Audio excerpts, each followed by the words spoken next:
Now that we finally have the ultimate longsword in the game, the Fatalist Zagis Pennon, it's time to see what's the highest damage number you can get with this longsword in-game. We are gonna talk now about the strategy and the explanation of how I reached the highest damage number with longsword. I'm not gonna explain everything in depth, so I highly recommend you to watch this TDS video first if you want to understand better what I'm going to talk about in the next minutes. So, how exactly can we get the highest damage number?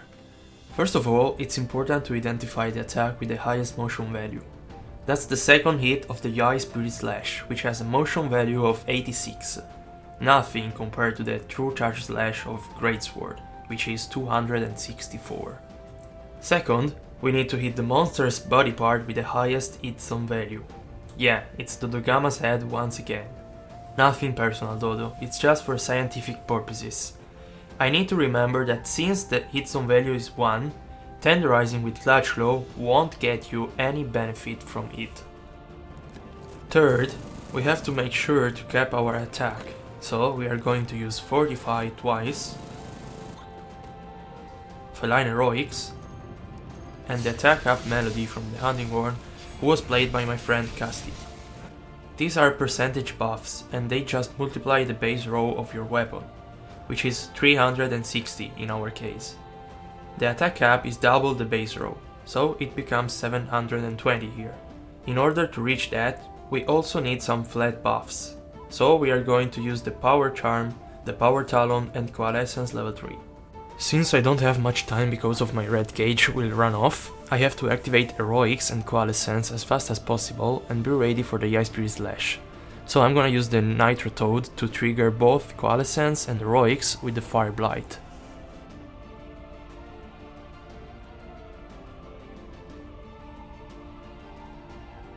As you can see, it's really easy to reach the attack cap in Iceborne, since it's just double your base row. Fourth, we need to get the best damage multipliers to maximize our damage.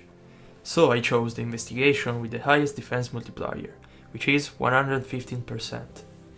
These investigations are really hard to find, so my friend Michi, who already had this investigation, hosted the quest for me.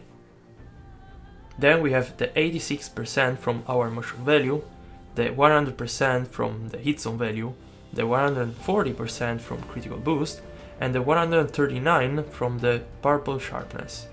We still have 3 major multipliers, but I'm gonna discuss them separately. Starting with the 200% multiplier from the Wake Up Hit, this is by far the highest and most important damage multiplier. In order to get this damage boost on the second hit of the Yai Spirit Slash, I need to perform this move just a bit earlier before Dodogama starts sleeping. So as you may understand, the timing is essential. If you don't time it correctly, you might get this damage boost on the first hit of Yai Spirit Slash, so the second one won't get it anymore. But there is also another problem with the second hit of the Yai Spirit Slash.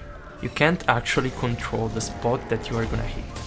The second hit of the Yai Spirit Slash has a delayed hitbox, and there is no way to know if you are going to hit the weak spot or another part of the monster. You can clearly see here that I received 2610 damage on the second hit because I got the neck instead of hitting the head. Yeah, that's pretty sad. My friend Zero used HPG to get a quick sleep on Dodogama. The second most important multiplier comes from Frostcraft, the skill from the Velkana armor. Frostcraft with the longsword has 3 levels with 3 different multipliers: 1.05, 1.20 and 1.25. With Yai Spirit Slash you will be able to stay in the range of the first level, so we will get the 1.25 multiplier on both the first and the second hit. Lastly, the 110% from the Assassin's Hood. When you reach the threshold to apply the sleep to a monster, the Assassin's Hood multiplier changes from 1.5 to 1.1. So if we want to use that 200% damage boost from the Wake Up Hit, we can't use the 1.5 multiplier on the Assassin's Hood anymore. So if you get the Wake Up Hit with the first hit of Yai Spirit Slash, the second one won't get the Wake Up Hit multiplier but just the 1.5 from the Assassin's Hood.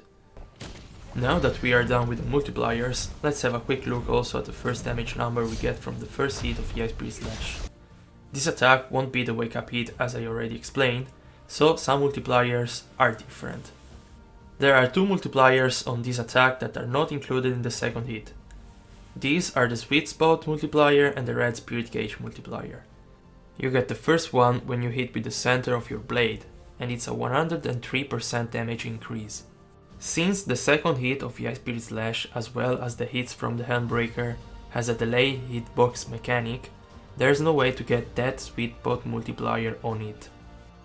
The amount of time we just spent trying to get the Sweet Spot with the first hit was outstanding. In fact, it's not easy at all to get that Sweet Spot. You need the right distance between your character and Dodogama's head, remembering also the timing for the wake up hit. The second one is the multiplier applied to every attack of the longsword when you reach the Red Spirit Gauge. It's a 120% damage increase, but it's not applied on the second hit of the Ice Spirit Slash. Why? Ask Capcom. Let's finally have a look at the damage formula with all the percentage buffs, the fixed buffs and the multipliers. The damage formula is quite easy. You first multiply your base row with the percentage buffs, second you add the fixed buffs, and lastly you multiply everything with those multipliers I explained earlier.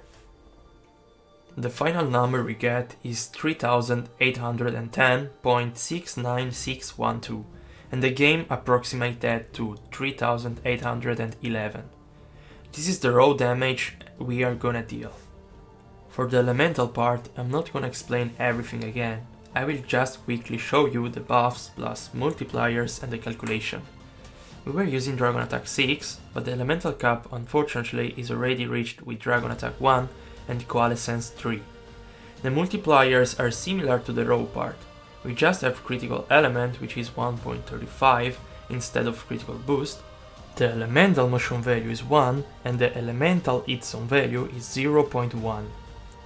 Putting the numbers together, you get 17.61117188, and the game approximates that to 18. So now we just have to merge these two numbers we got, and boof!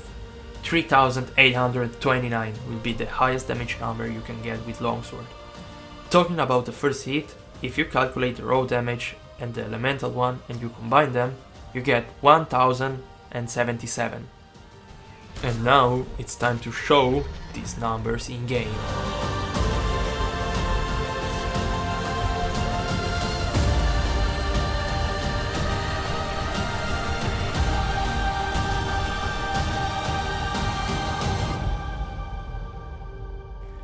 I hope you enjoyed the video, guys. It was something different I wanted to bring on my channel, so let me know if you like the idea.